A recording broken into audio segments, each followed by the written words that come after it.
Hello lovelies, this is Michelle Mandala Nye. Welcome to my channel. Today I wanted to talk a little bit about reframing mental health, maybe about the way that you've been thinking about your own mental health.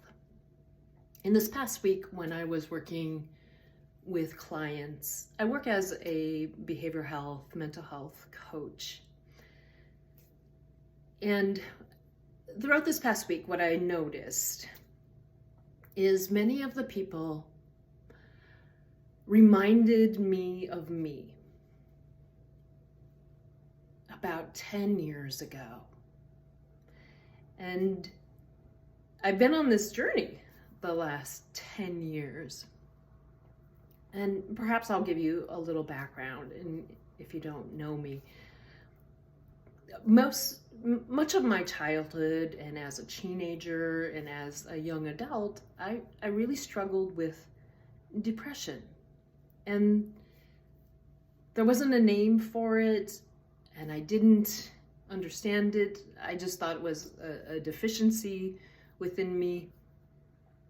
I had this very energetic, performative side that wanted to be an actress, and then I had this very introverted side of me that would just hole away and read and would, I remember lunches in high school where I would just sit at the table with my head down in my hands, and I just didn't know how to deal with the emotions that were going on inside of me.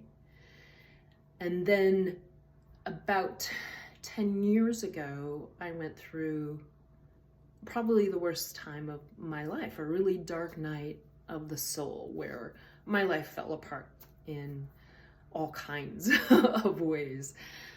And I was diagnosed with clinical depression, and I went on antidepressants. And that's when I began to do the work. That's what depression was. It was information. I didn't see it at that time.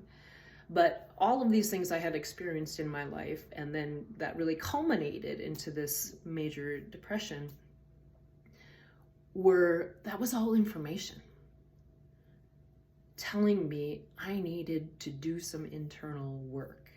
I needed help. I needed skills. And this is what I wanted to talk about today.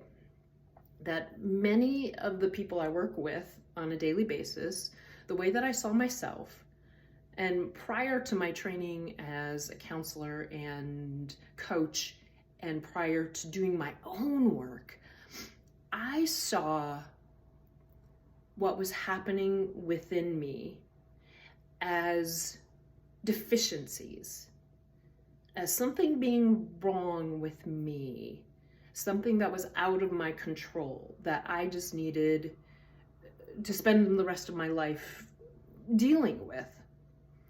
And that's what I see in people I work with now, that people see the anxiety, the depression, the mood situations they're dealing with, perfectionism, procrastination, all of these things that as humans we deal with. They think of it as something that is wrong with them. And what I would love for you to consider today is that mental health is much more about a lack of skills or needing to release something.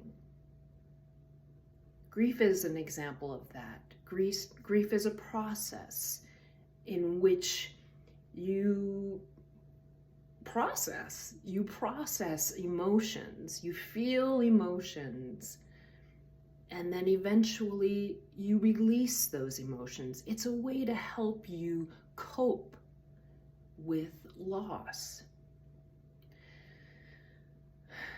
But many of the things and that's the release, but many of the things that we deal with on a day-to-day basis as humans has much more to do with skills, a lack of skills.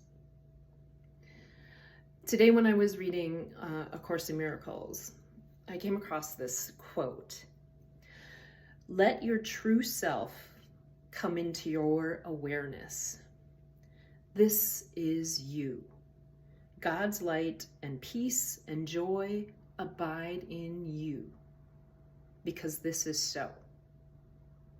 So much of when we're dealing with having a lack of skills, and by a lack of skills, I mean many of us we model what our families did, how our families interacted. We model their communication styles. We learn our attachment styles there. We model our relationship styles. We model our reaction and response style after our families.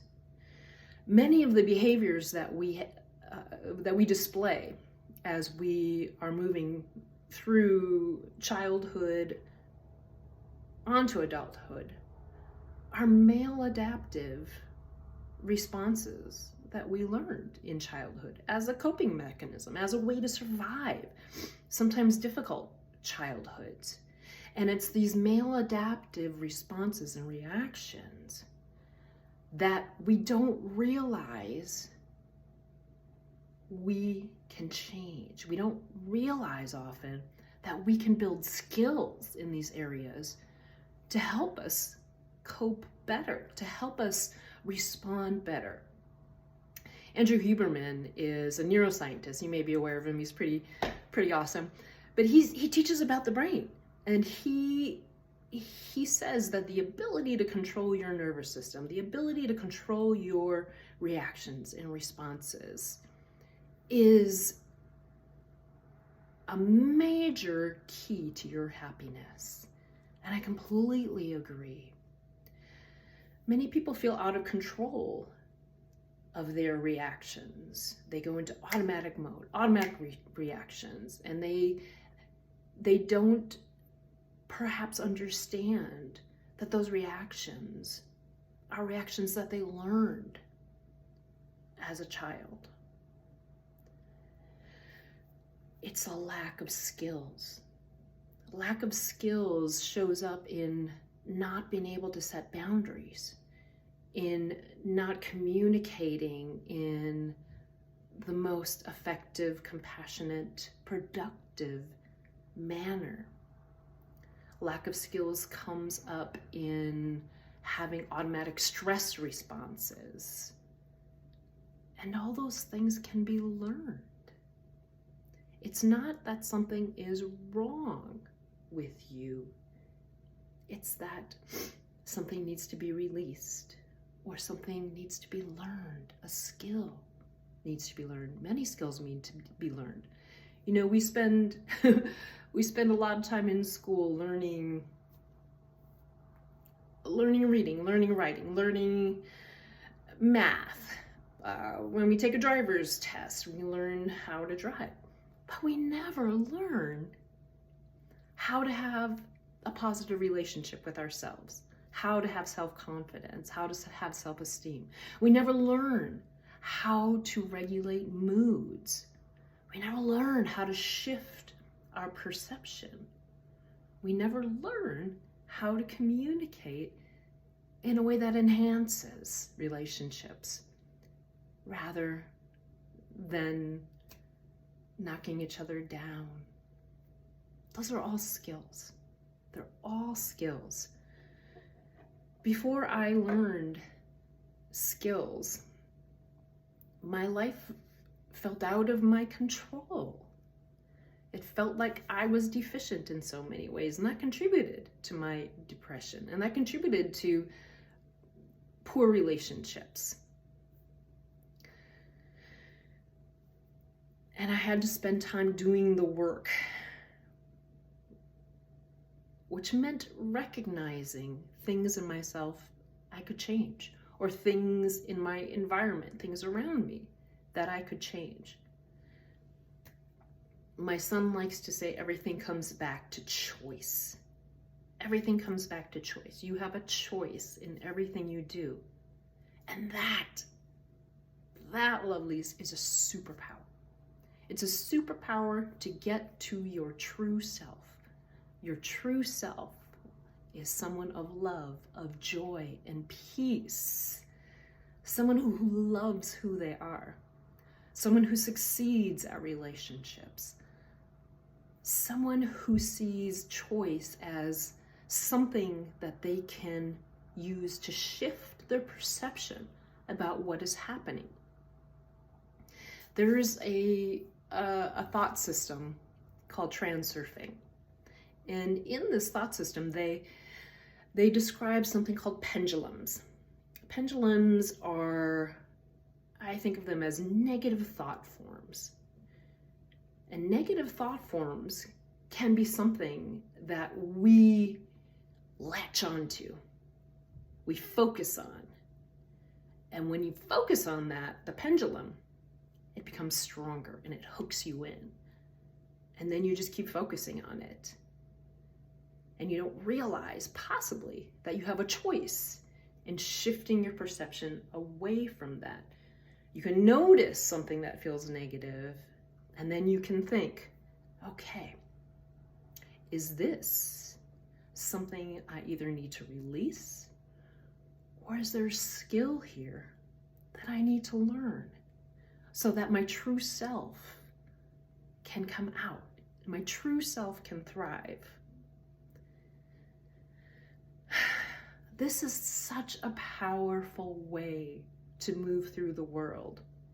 I think the term mental health disorder has been debilitating for people. I'm not comfortable with that term. It's something I have struggled with in my training, because I don't see people as having disorders. I see people as having struggles, lacking skills, feeling like they lack choice, or feeling like they haven't been able to release something. And so, lovelies, I encourage you to think about this and think about reclaiming choice in your life. Reclaiming that you can build skills in an area in which you feel deficient, an area in which you probably weren't taught how to thrive, and that you can learn how to thrive. You can learn to be a better communicator. You can learn to have wonderful relationships. You can learn to release perfectionism, release procrastination. You can learn to have a really foundational, powerful, loving self-esteem and relationship with yourself. Our brains are made up of neural connections between neurons. And we either have strong connections, perhaps in ways that you've learned, anxious responses, depressive responses, feeling triggered in relationships. Those are strong neural connections. Those can be unlearned, and you can build new neural connections. It takes time, it takes intention, and it takes patience. We learn better when we're lovingly patient and lovingly compassionate with ourselves, just like children, just like animals. They learn better in an environment of compassion and patience. You deserve that as well. So as I move forward in my channel, sharing these skills is going to be a big part of it. But the first step is this awareness. So I invite you today, and as you move through this week, when you come into a situation where you feel deficient, or that there's something wrong with you, or that you have no control, or that you're struggling, stop and employ this. Is this something I need to release that I haven't processed yet and haven't released? And or is there a skill here that I can learn?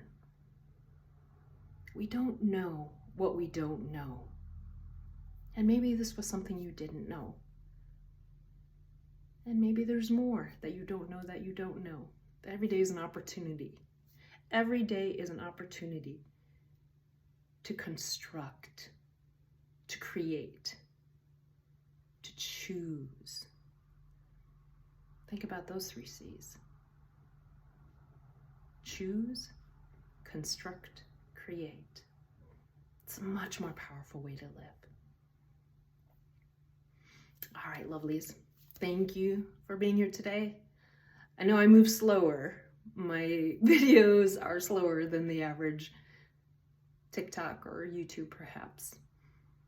I think slow. I like slow. So thank you for your patience today. And I invite you to nourish yourself with love, light, and plants. Let your true self live in joy and peace today. Love and light.